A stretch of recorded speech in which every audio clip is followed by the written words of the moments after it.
I chose to do my dissertation as a podcast because I think doing participatory research, that is research with the people that we are studying and not just about them, means that their voices ought to be present in an authentic human way in the actual research artifacts that we are creating as we do the research and share the research. You get to hear from the people who were there for me in their own words and in their own voices, and in a way that captures something of the essence of Tapestry in a way that I think writing alone just never would have let me do.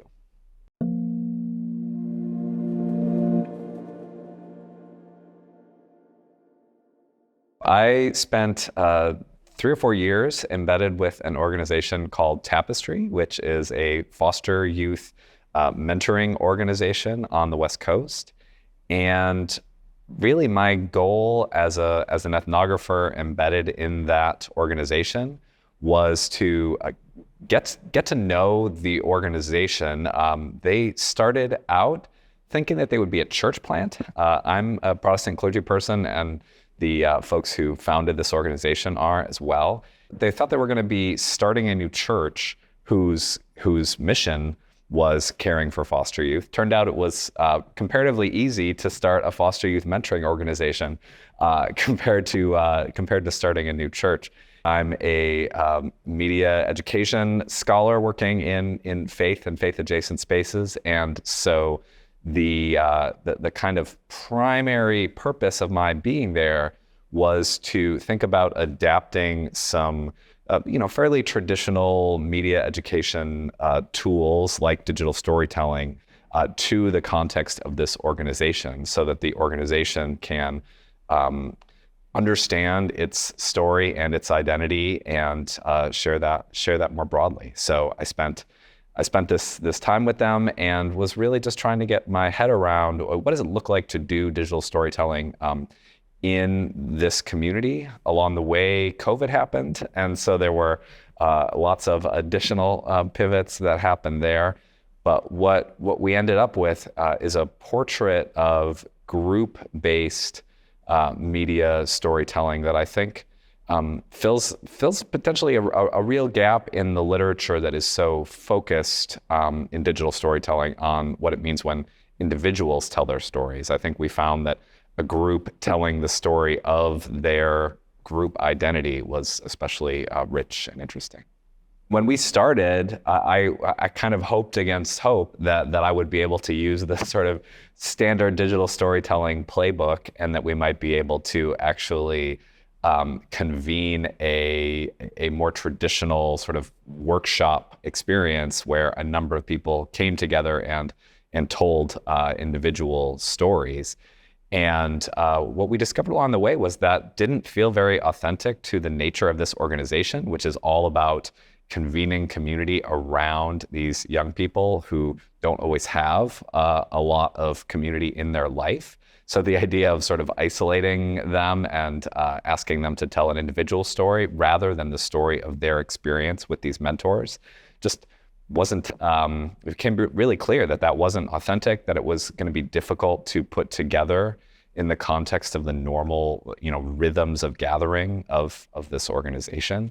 And not for nothing, it would have been really expensive. One of the fascinating things I learned is that a really non-significant part of the budget of this organization is using the child-friendly car sharing service. Because a lot of the young people in this organization need to get around the city to come to these large group gatherings, and they need to use this service that is like Uber but with additional child protection procedures, and it's phenomenally expensive. And so to get the whole organization together for a day like that, it wasn't feasible. The form that my dissertation took is actually a 4-episode podcast. So it is what I would want to call an ethnographic audio documentary. But the sound of it should, I think, be familiar to people who are used to long-form storytelling in the podcast format. But I made a lot of adaptations to the format in order to accommodate all of the academic research traditions that you would expect to hear in a dissertation. So an example of that would be there is pretty deep engagement with the relevant literature along the way in this podcast, but instead of having a section called the literature review, each episode actually has a couple of sort of tongue-in-cheek advertisements. This episode is made possible by, and then a brief engagement with an important author whose work shaped my thinking. And so there are a few folks out there, Daniel McAgon and Mark Newman in particular, who are thinking about how audio recording traditions work together with traditions in ethnographic research. And so I found that to be a really rich kind of jumping off point. And then we just tried to make sense of what does it look like to answer a series of social science research questions in the form of a series of stories. And in this case, there is an episode that introduces the project as a whole, and then there are 3 subsequent episodes devoted to each of the 3 research questions in the piece. How I got there was being a active and interested podcaster and member of the Media and Social Change Lab, really as a participant in our spaces here at Teachers College, wanting to think about the possibilities for podcasting, not just disseminating the results of research, but actually being involved in a more sort of deep and intimate way in the research publishing and indeed process itself. It makes you think about research a little differently when you're when you remember that the way you're going to be sort of writing up this project is as a podcast. But if I had to say, why did we end up with a podcast format, I have to give a lot of credit to Dr. Yolanda Literat, who was one of my committee members, who knew about my passion for thinking about how podcasting might change some of our academic research practices, and who, when I came to Teachers College after a year or so out on the West Coast to propose the dissertation, said to me, "Kyle, what happened to the podcast part?" And really encouraged me not to let go of this thing that is a real passion of mine, but also I knew might make the project a bit more work. And I was really grateful for the nudge from Joanna to sort of follow my passion. And I think it makes for a really compelling piece of ethnography because, if you think about like a sort of common ad campaign on National Public Radio, for instance, audio has this affordance of kind of like taking us into a space in a powerful way, and especially in the final chapter of the dissertation where you actually get to sort of take a seat around the table as one of the groups from Tapestry sits with me and we work on putting their story together. I think there's this really sense of kind of being there that is really powerful, and telling audio-based stories about video-based media projects solves a few of the problems that have to do with things like research ethics. And, for example, in this organization, it's definitely not okay for us to show the faces of the research participants, not just because of academic practices, but because of rules that come from the foster system in this case. And so audio and also making this kind of video, images, voiceover, maybe a little bit of music. It's not a very visually engaging process. So you might think, oh, you tell a video story about a video production process, but there's not actually a lot to look at. And so what we landed on, this idea of telling an audio story about that video production process, I think actually ended up being pretty elegant and effective. I just found it deeply comforting as a human being, not for nothing as a preacher, to be able to bring this sort of like full range or fuller range of a different kind of expression that's possible when you use your voice. And I think maybe even more importantly, it meant that the voices of these other participants, and in many cases, the voices of the scholars that I was drawing on, were all present. Becoming Tapestry is a very multi-vocal audio text. And I do think it means something in terms of the human dimension of the project, that we get to hear those people's voices. I think it gives them, and certainly it gave me, a more sense of authentic ownership of the project. And storytelling is all about those like intimate human moments of people being together, reflecting on their experiences, and that just comes through the human voice in a powerful way.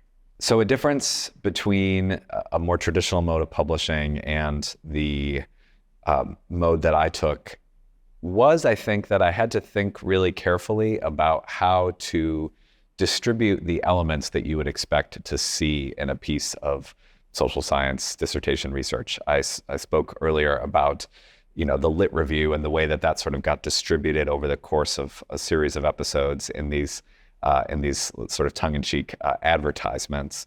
But I think that general principle is true through lots of the typical sections that you would expect to see in a traditional written dissertation. So for another example, you often expect to see a kind of methodology section, pretty early in a dissertation. And I just think when you're trying to draw somebody in to listen to 4 hours of audio, it's not really a winning proposition to, within the first 15 minutes or so of that, to be asking people to listen to a bunch of details about how many participants were in your study and how you collected and coded all the data. And so there was a kind of just-in-timeness to how I tried to present the elements that made this project, I believe, a rigorous piece of research. But the just-in-time part helps it to also be a story that you would actually want to listen to, putting on your headphones and washing the dishes or going for a walk or engaging in many of the ways that we tend to engage with audio. When I was thinking about the audience of this dissertation, I was definitely thinking of the folks whose job it was for me to serve in the years leading up to when I began my doctoral studies. So I had been working in a teaching and learning resource center at an Episcopal seminary, so mostly serving people who are religious educators in congregations and regional groups of churches and camps and all the different places where religious education happens. And that's a really practitioner-oriented vocation. And I didn't want to leave that when I started working on my dissertation. I wanted this research to matter to the people who formed me as a leader in religious education in my denomination. I wanted them to be a part of this conversation. And there again, some of the affordances of podcasting, I think, lent itself well to wanting to do rigorous scholarship that would also be, comprehensible and engageable to a more diverse and less academically specialized audience. Even a very deep dive into a very esoteric kind of academic subdiscipline is not going to work in podcast format if you don't find a way to make the voice of the project a little more accessible, a little more informal. And so, it's a chatty dissertation. And I think that made it an easier sell when I sent it to some of my colleagues, my practitioner colleagues in the field. Hey, check this out. It's not what you think a dissertation might be. I do think that writing, writing in air quotes, in this kind of non-traditional way does pose some challenges as well. And a lot of that does have to do, I think, with just the sort of discourse expectations of academia and trying to get people to, sort of shift some of those expectations a little bit. Obviously, I believe that we can do serious scholarship in a more informal tone of voice with simpler sentence structures, with more sort of, accessible language. But it does sort of go against the grain of what, a journal editor might expect when you submit something that is meant to be, a script for a piece of audio scholarship. And it sounds chatty. That informality might signal, that you're not taking the venue seriously, or that you're not paying much attention to what the genre traditions of research writing look like. And of course, I'm trying to pay attention and adapt according to different kinds of formats. So I do think that a challenge of this kind of work overall is figuring out how to sort of get the work a hearing, no pun intended, in the format that it's intended to be in. So I want to keep trying to get some bits of this work published in an audiophonic way. I think there's plenty of writing that I can do about the project in a more traditional written format, but having done this, not just as an exercise, but out of my sort of commitment and love for this kind of work, I'd like to try to see that through to some of the post dissertation aspects of how this work gets shared. The first piece of advice I would give to someone who wants to do multimodal research is to say, find your people, and I mean that in a few different ways.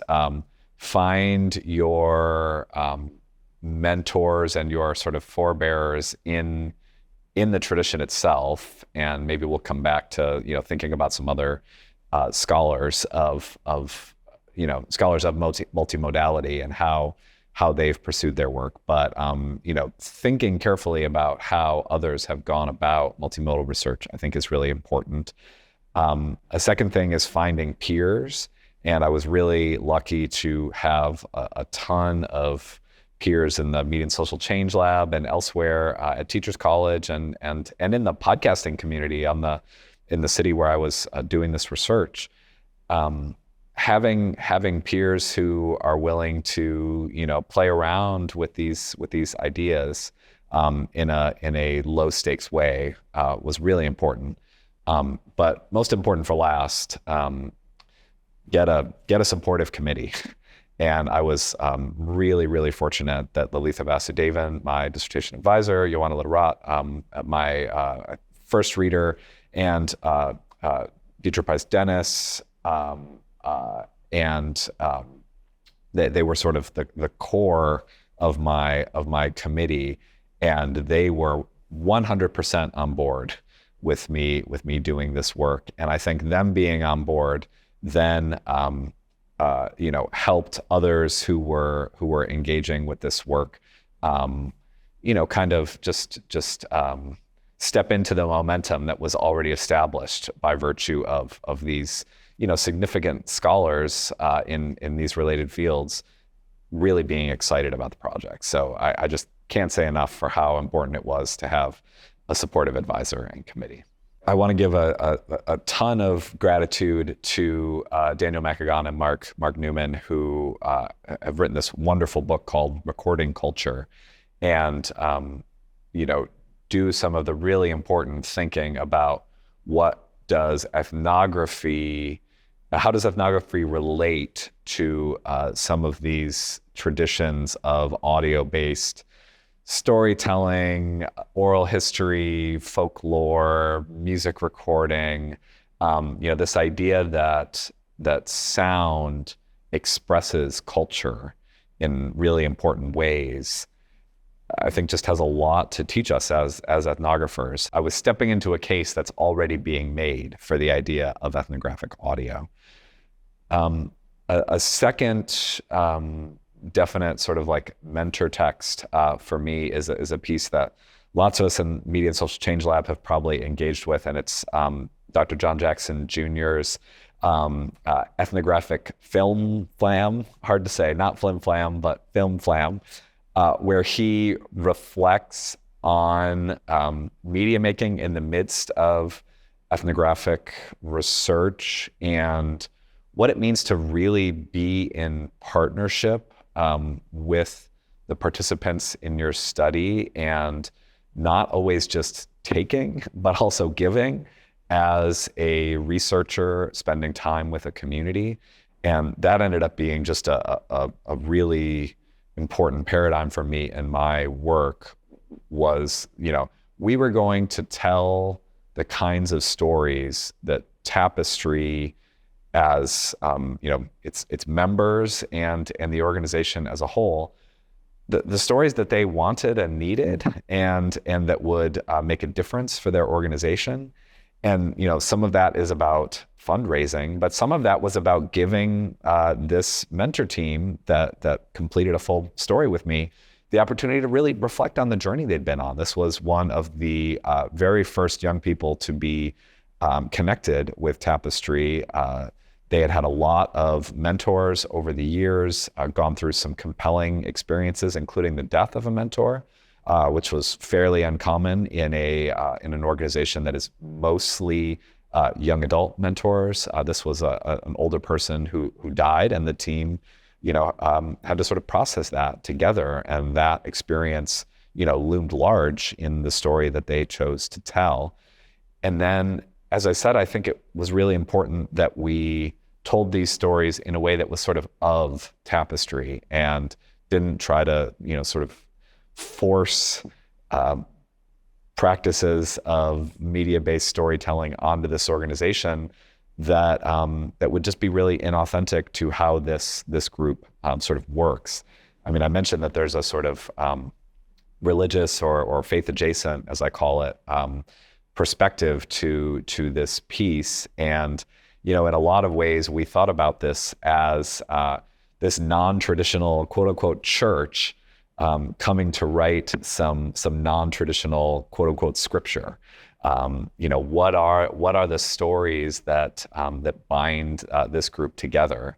And so, of course, those stories needed to be of the community and a gift to the community. And I'm glad that because I needed to do this research in the course of completing a research program, this organization also got to bring into being some new media artifacts that will help their organization on their continued path to figuring out who they are and how best to serve their community. I wish I had discovered earlier what she believes, and this seems right, is the very first podcast dissertation. This is a work by Dr. Anna Williams called My Gothic Dissertation. And this is an English literature podcast, so quite different from my field. But I discovered it at the very end of my process, after the thing was basically, already recorded and off to the committee.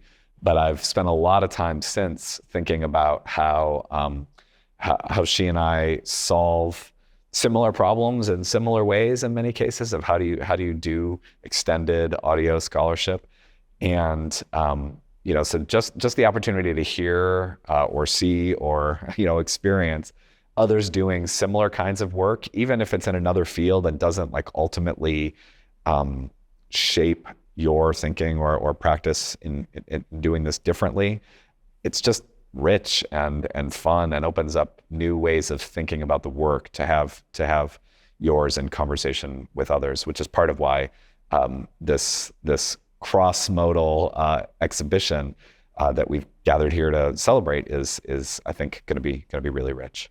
I think it's really interesting to use an occasion like this, a audio-based podcast, to step back and ask some questions about the other kinds of ways that scholarship happens, because I think we sort of overestimate the predominance of the written page in some ways in the sort of like day-to-day life of academics and scholars and researchers, right? A big part of what we do is talk in at least a slightly less formal way about our work at conferences, both sort of guild-based conferences and maybe more sort of popular, accessible kinds of gatherings. And so, for example, a lot of the audio from the scholars that I'm in conversation with, figuratively, came from recordings of them giving conference talks or giving talks to people who, have invited them to address a particular group, right? Elizabeth Drescher, who studies the so-called nones, N-O-N-E-S, like people who are disaffiliating from religious communities. She plays an important piece in the sort of setup of the project for me. And we get to hear Elizabeth Drescher's voice as she's speaking to a faith community, in this case, a humanist faith community, about the future of religious faith in the U.S. It was fun within the dissertation proper to have some audio, both from scholars talking to scholars and from scholars talking more broadly and popularly to the public. And several of the interstitial bonus episodes that come along the way in this project, I think, have that kind of character as well. One of the bonuses is a conversation that I had with my colleague Jimmy Nagel, who studies disaffiliation among Catholic young people who attend Catholic parochial schools. And so his work and mine, has some things in common and some things quite different. And we were at a conference. I had my recorder, and after we gave our talks, we sat down and talked about how how our ideas, we're sort of in the same key and what we might learn from each other and play around with each other's work. And so that kind of like playful scholarly conversation that might happen in a lab or at a conference or just or in the context of a classroom, that was really rich. The other thing is, most researchers are also teachers, and teaching, especially teaching today, involves a whole lot of media making. And I'm really grateful that some pieces from this dissertation, as media artifacts, have ended up in my classrooms as well. And I think that's another place where there is some interesting modal, I guess, transmediation as we move in and out of different settings and ask what multimodal scholarship has to inform those settings.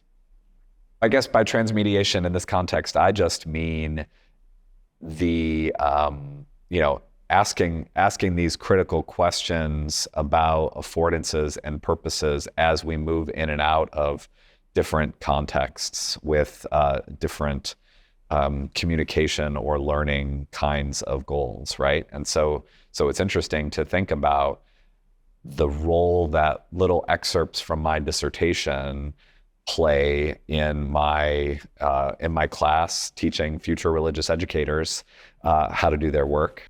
It's interesting to think about how different pieces of the media that we created at Tapestry have made their way into the media ecology of that organization. I always get a big smile on my face when I get an email from the organization to its members and supporters that shares a bit of one of the stories that we've created, or where I can see that they are already starting to play around a bit more with media-based storytelling in the organization.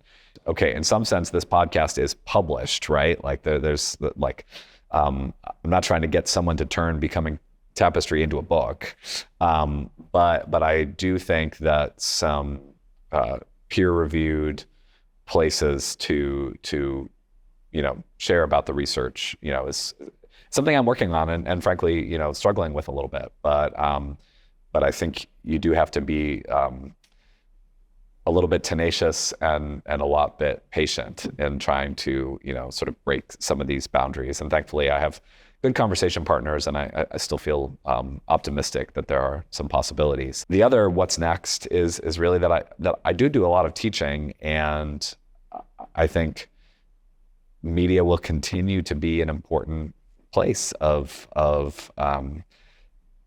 classroom learning. Media creation will be an important classroom learning activity. I teach at a couple of different seminaries where students are reasonably open to the idea that as future faith leaders, an ability to participate in contemporary media ecosystems is like a part of how they will be effective leaders. So that means we get lots of chances to playfully make media in the courses that I teach. And I'm especially grateful for that because, in a professional school context like seminary education, it can be hard to think about practice. So just like with teacher education, just like with nursing education, like part of the knack of it is figuring out how to give people authentic practice within a classroom setting and not just a sort of clinical setting. And for me, networked publics and other media spaces are one of the ways that we can kind of bring the real world into the seminary classroom and give people really authentic kinds of opportunities to practice some of the skills that will make a difference for their leadership in the future.